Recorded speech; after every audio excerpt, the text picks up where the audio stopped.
All right, let's go. If you're tired, not feeling fit, tired, just not having a focus, tired, just not having a life that you desire. This is your boy Speed. I'm Jason Yarusi. Today, let's talk about the hidden cost of hesitation. You know, most people think that their biggest failures comes from the action they took, but the real damage, it comes from the moment you didn't move, the moment that you watch the opportunities walk right past you. There's this moment in time when you prepare for something, right? Like running an ultra race. There's times that I've prepared for these ultra races, and you show up and you're about to embark on a journey of trying to accomplish 100 miles, and you're at the start line. It's cold, it's dark, you're ready, but there's one runner who doesn't step up. Maybe he doesn't show up.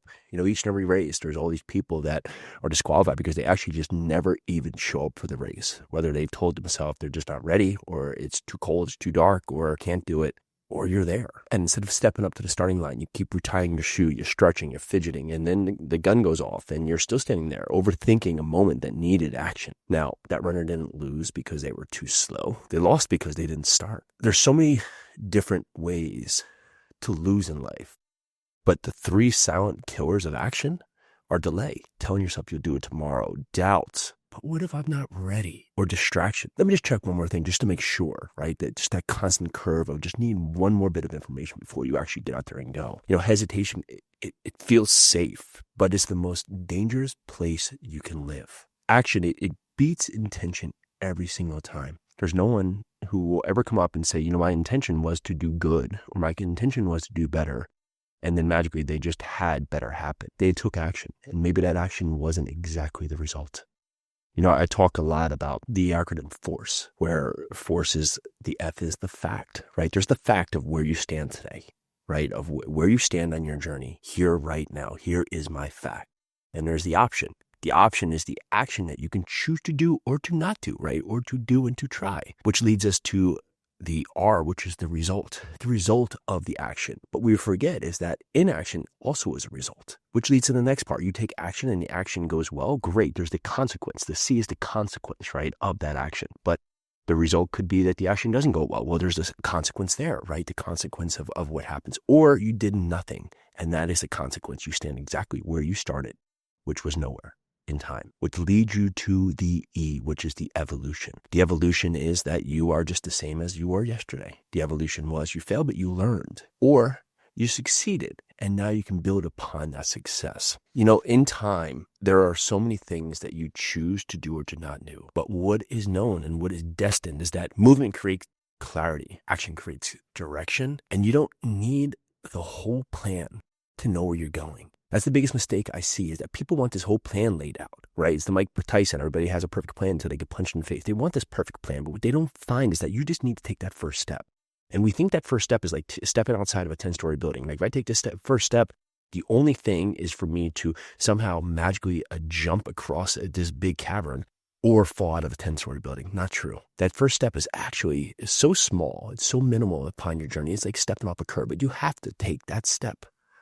So in an ultra, it could just be stepping up to the starting line. In jiu-jitsu, it could be just showing up to jiu-jitsu studio.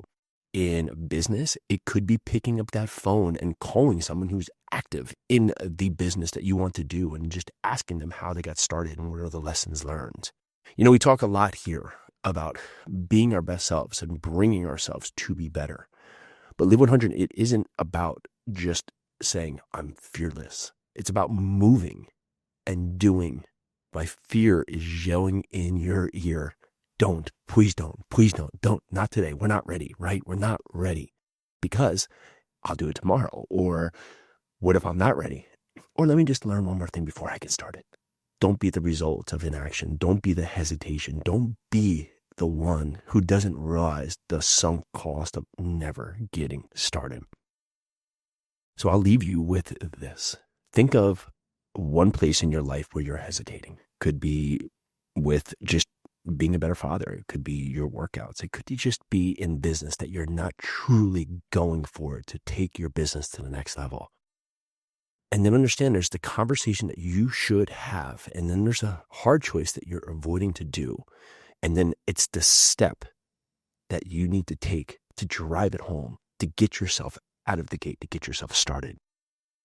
So this week, not next month, not after Thanksgiving or not, after, the holidays or after Christmas. Take one action. It doesn't matter how small. The moment you move, that shadow of hesitation disappears. I don't want you to miss out on life.